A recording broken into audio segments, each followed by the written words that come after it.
Salam ibu-ibu yang terkasih di dalam Tuhan, selamat sore. Senang di sore hari ini kita boleh kembali bersekutu melalui persekutuan secara online. Mari ibu-ibu sebelum kita mendengarkan firman Tuhan, terlebih dahulu kita berdoa. Bapa kami yang di sorga, kami mengucap syukur sore hari ini kami boleh kembali bersekutu secara online. Tuhan kiranya menolong kami ketika kami boleh mendengarkan firman Tuhan. Roh Kudus memampukan kami untuk menerima dan melakukan firman Tuhan di dalam kehidupan kami hari lepas hari. Berbicara ya Tuhan, kami siap mendengar dalam nama Tuhan Yesus. Amin. Ibu-ibu yang terkasih di dalam Tuhan, tema kita hari ini adalah Tuhan menjawab doa umatnya, yang terambil dari 2 Raja-Raja pasal yang ke-14 ayat yang ke-23 sampai ayat yang ke-29. Demikianlah firman Tuhan. Dalam tahun ke-15 zaman Amasya bin Yoas Raja Yehuda, Yerobeam anak Yoas Raja Israel menjadi raja di Samaria. Ia memerintah 41 tahun lamanya. Ia melakukan apa yang jahat di mata Tuhan. Ia tidak menjauh dari segala dosa dari Yerobeam bin Nebat yang mengakibatkan orang Israel berdosa pula. Ia mengembalikan daerah Israel dari jalan masuk ke Hamat sampai ke Laut Araba, sesuai dengan firman Tuhan Allah Israel yang telah diucapkannya dengan perantaran hambanya Nabi Yunus bin Amittai dari Gad Hefer. Sebab Tuhan telah melihat betapa pahitnya kesengsaraan orang Israel itu. Sudah habis lenyap baik yang tinggi maupun yang rendah kedudukannya, dan tidak ada penolong bagi orang Israel. Tetapi Tuhan mengatakan bahwa Ia akan menghapuskan nama Israel dari kolong langit. Jadi Ia menolong mereka dengan perantaran Yerobeam bin Yoas. Selebihnya dari riwayat Yerobeam dan segala yang dilakukannya dan kepahlawanannya, bagaimana ia berperang dan bagaimana ia mengembalikan Dansik dan Hamat Yehuda ke dalam Israel. Bukankah semuanya itu tertulis dalam kitab sejarah raja-raja Israel? Kemudian Yerobeam mendapat perhentian bersama-sama dengan nenek moyangnya, raja-raja Israel. Maka Zakaria anaknya menjadi raja menggantikan dia. Demikianlah firman Tuhan. Ibu-ibu yang terkasih di dalam Tuhan Yesus Kristus, bila kita melihat kehidupan raja-raja di dalam perjanjian lama secara khususnya, kita menemukan ada raja-raja yang hidupnya takut akan Tuhan, maka raja tersebut akan diberkati oleh Tuhan, disertai oleh Tuhan. Namun kalau kita melihat raja-raja yang hidupnya tidak berkenan kepada Tuhan, hidupnya jauh dari Tuhan, maka Tuhan menegur, mengingatkan, dan bahkan Tuhan menyatakan hukumannya kepada raja-raja tersebut. Namun di dalam perikop yang kita baca ini, sesuatu kontradiksi terjadi ketika Raja Yerobeam yang hidupnya jahat di mata Tuhan, namun melaluinya Tuhan memberkati bangsa Israel.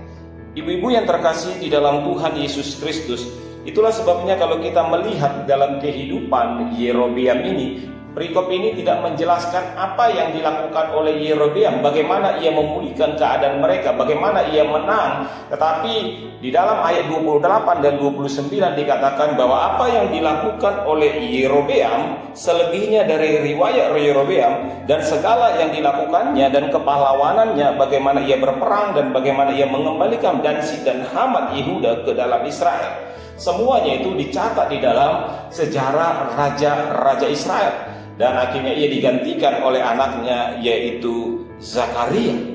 Itulah sebabnya kalau kita melihat di dalam perikop ini, kita tidak sedang membicarakan tentang Yerobeam, tetapi sebaliknya kita sedang membicarakan kasih setia Tuhan. Kita sedang membicarakan belas kasihan dan kemurahan Tuhan bagi bangsa Israel, khususnya Raja Yerobeam pada waktu itu. Kalau kita membicarakan belas kasihan dan kemurahan Tuhan, seluruh Alkitab mencatatkan bahwa Tuhan itu pengasih dan penyayang. Tuhan itu panjang sabar dan berlimpah kasih setia. Tidak selalu ia menuntut dan tidak untuk selama-lamanya ia mendendam. Tidak dilakukan kepada kita setimpal dengan dosa-dosa kita, dan tidak dibalasnya kepada kita setimpal dengan kesalahan kita. Mazmur 103 ayat 8 sampai ayat ke-10.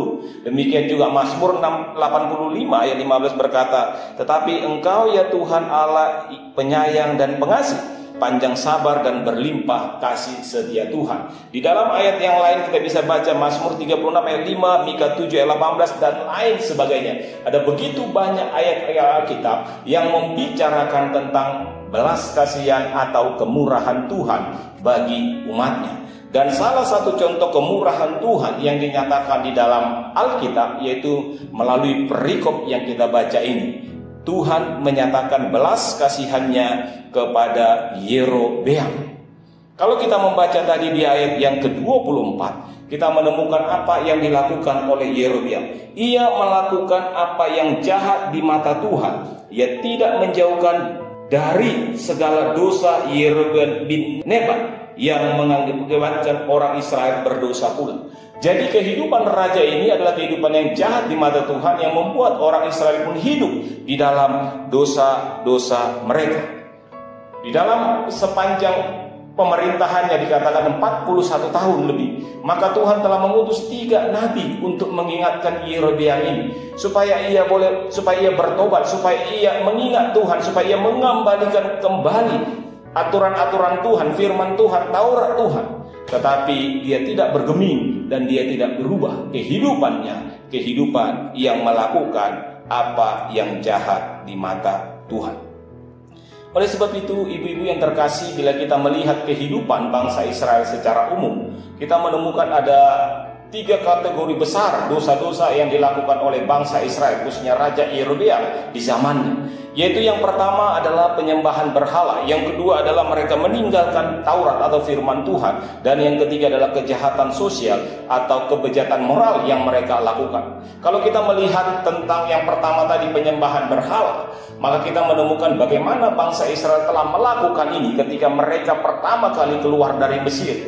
Ketika mereka menanti Musa, maka Harun mengumpulkan umat dan ia didesak supaya ia membuat lembu patung emas yang dimana bangsa Israel menyembahnya. Dan demikian berjalan waktu demi waktu, kehidupan penyembahan berhala percinahan terhadap Tuhan ini tetap mereka lakukan. Hidup mereka hidup yang berpaling dari Tuhan dan lebih tertarik dengan penyembahan berhala ini. Di dalam Hosea pasal yang ke-8 ayat yang ke-4 sampai 5 dikatakan bahwa mereka telah mengangkat raja tanpa persetujuanku, mereka mengangkat pemuka dengan tidak setahuku. Dari emas dan perak mereka membuat berhala-hala bagi mereka dan bagi dirinya sendiri, mereka akan dilenyapkan. Di dalam Hosea pasal 13 ayat yang kedua dikatakan, sekarang pun mereka terus berdosa dan membuat baginya patung tuangan dari perak dan berhala-berhala sesuai dengan kecakapan mereka. Semuanya itu buatan tukang-tukang.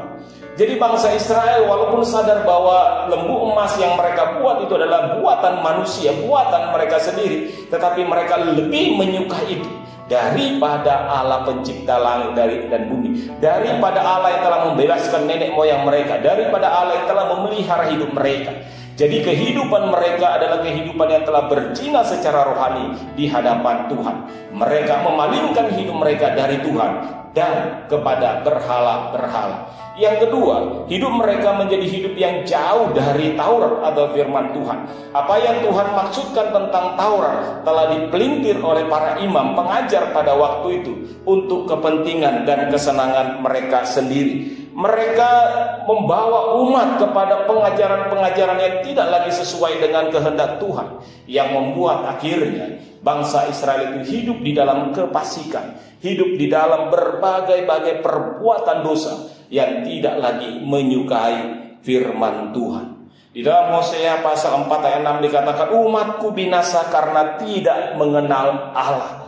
Karena engkaulah yang menolak pengenalan itu, maka aku menolak engkau menjadi imamku. Dan karena engkau melupakan pengajaran Allahmu, maka aku akan melupakan anak-anakmu. Sungguh bangsa Israel tidak lagi mengenal Allah mereka. Mereka sudah condong kepada berhala-berhala, sehingga itu yang membuat para imam pada akhirnya mengajar dengan sesuka hati mereka, menafsir sesuka hati mereka, menyampaikan hanya untuk kesenangan umat, sehingga umat pada waktu itu memiliki kedangkalan pengenalan akan Tuhan, dan bahkan mereka melupakan ajaran-ajaran firman Tuhan. Dan kejahatan yang ketiga yang mereka lakukan adalah kejahatan sosial atau kehidupan bejat di dalam moral mereka. Kalau kita membaca Amos pasal yang kedua ayat 6 sampai 8, ibu-ibu yang terkasih di dalam Tuhan, kita bisa menemukan bagaimana bejatnya kehidupan orang Israel pada waktu itu. Beginilah firman Tuhan, karena 3 perbuatan jahat Israel, bahkan 4, aku tidak menarik kembali keputusanku. Oleh karena mereka menjual orang benar karena uang dan orang miskin karena sepasang kasut. Mereka menginjak-injak kepala orang lemah ke dalam debu dan membelokkan jalan orang sengsara. Anak-anak ayah pergi menjamah seorang perempuan muda sehingga melanggar kekudusan namaku. Mereka merebahkan diri di samping setiap mezbah di atas pakaian gadaian orang dan minum anggur orang-orang kena denda di rumah Allah mereka. Jadi kita melihat betapa bangsa Israel hidup di dalam kebejatan moral pada waktu itu. Mereka mengeksploitasi orang-orang miskin. Mereka menipu orang-orang yang kurang beruntung, orang-orang yang lemah. Mereka meremehkan firman Tuhan dan tidak lagi menghormati kekudusan Tuhan. Mereka membawa perempuan-perempuan masuk ke dalam mezbah-mezbah dan mengambil apa yang menjadi bagian Tuhan. Dan mereka menolak untuk mengasihi dan peduli terhadap sesamanya. Karena demi sepasang kasut mereka berani menindas dan menjual orang-orang miskin. Ibu-ibu yang terkasih di dalam Tuhan, di tengah-tengah kehidupan seperti inilah bangsa Israel pada waktu itu di zaman Yerobeam. Mereka telah menyembah berhala, mereka telah melupakan Taurat firman Tuhan, dan mereka hidup di dalam kebejatan moral, hidup dalam ketidakadilan, mereka hidup di dalam kejahatan-kejahatan terhadap sesamanya dan tidak lagi menghormati Tuhan.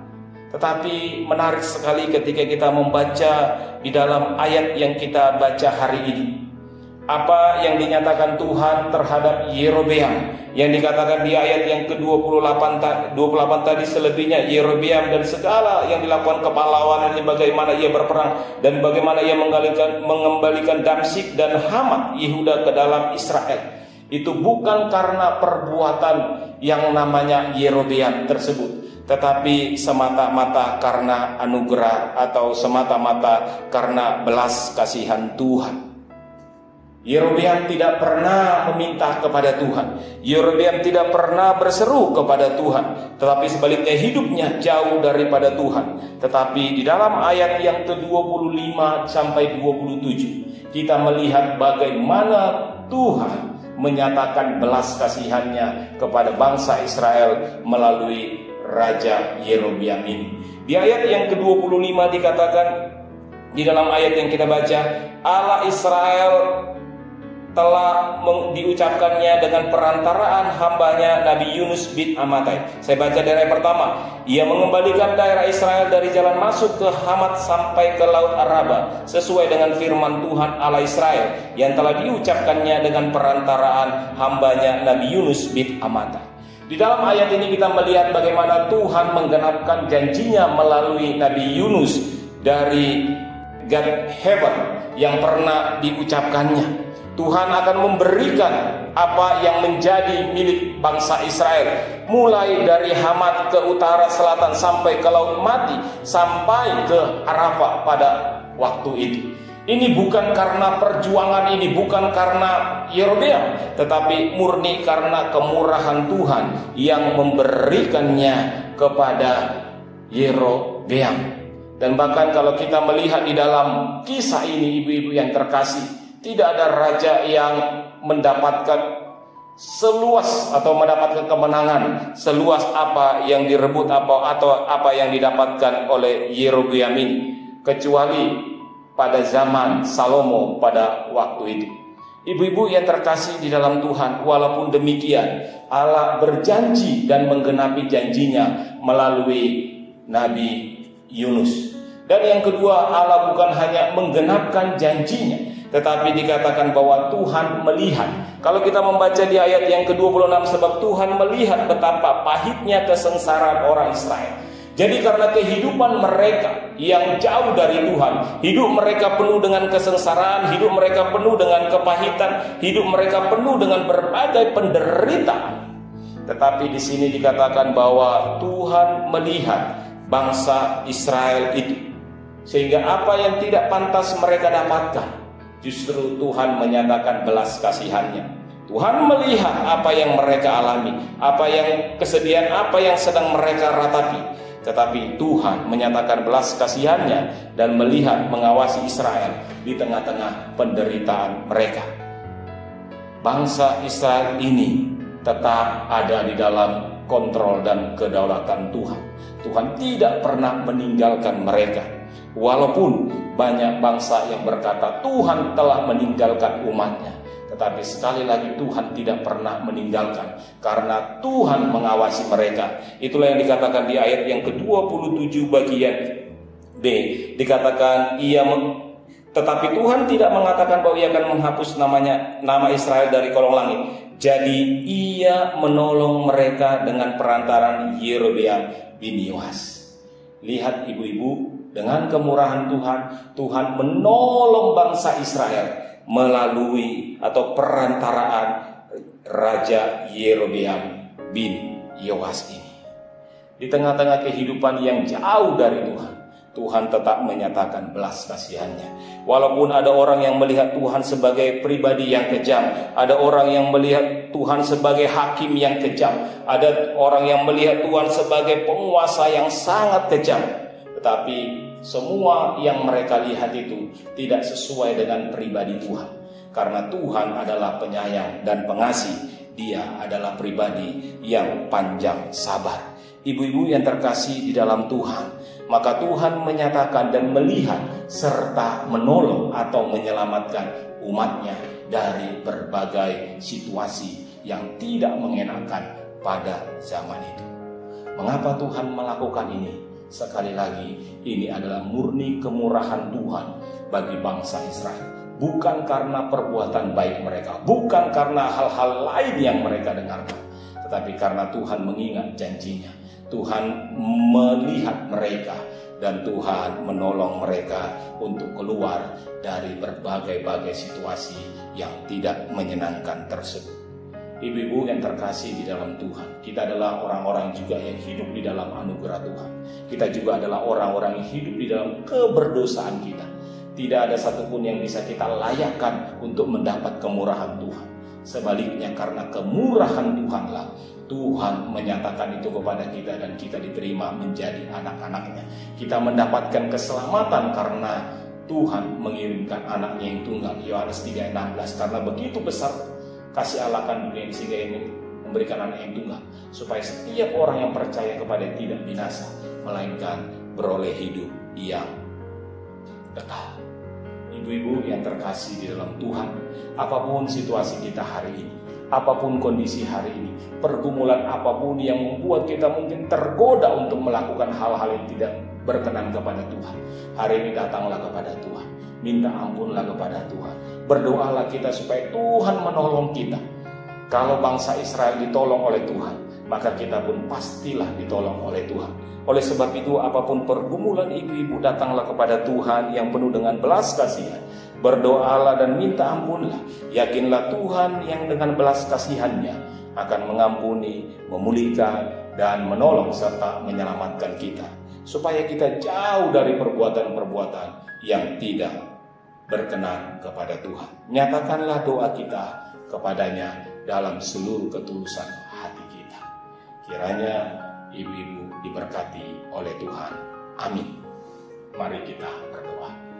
Bapa kami yang di surga, kami mengucap syukur Tuhan telah memberkati kami melalui perenungan hari ini. Kami diingatkan betapa kami adalah manusia yang berdosa, yang seringkali berpaling daripada Tuhan. Tetapi di dalam belas kasihan Tuhan, Tuhan menyatakan kebaikan-Mu, kemurahan-Mu kepada kami orang berdosa. Sebagaimana Tuhan mengampuni bangsa Israel, maka Tuhan juga mengampuni kami orang-orang yang berdosa dan memberikan belas kasihan kemurahan Tuhan. Tolonglah di tengah-tengah berbagai pergumulan, di tengah-tengah berbagai situasi yang tidak menentu hari ini ya Tuhan.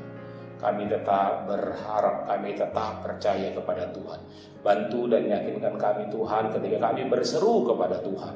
Tuhan melihat, Tuhan mendengar, dan Tuhan menolong kami.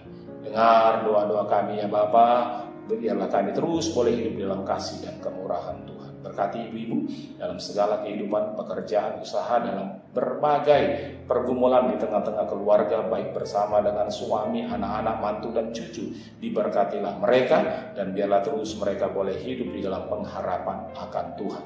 Terima kasih, turunlah kasih karunia damai sejahtera dari Allah Bapa, cinta kasih dari Tuhan Yesus Kristus, memberkati, meneguhkan, menolong, dan memampukan kami untuk terus bersandar dan berharap hanya kepada Allah, Bapa, Anak, dan Roh Kudus. Amin.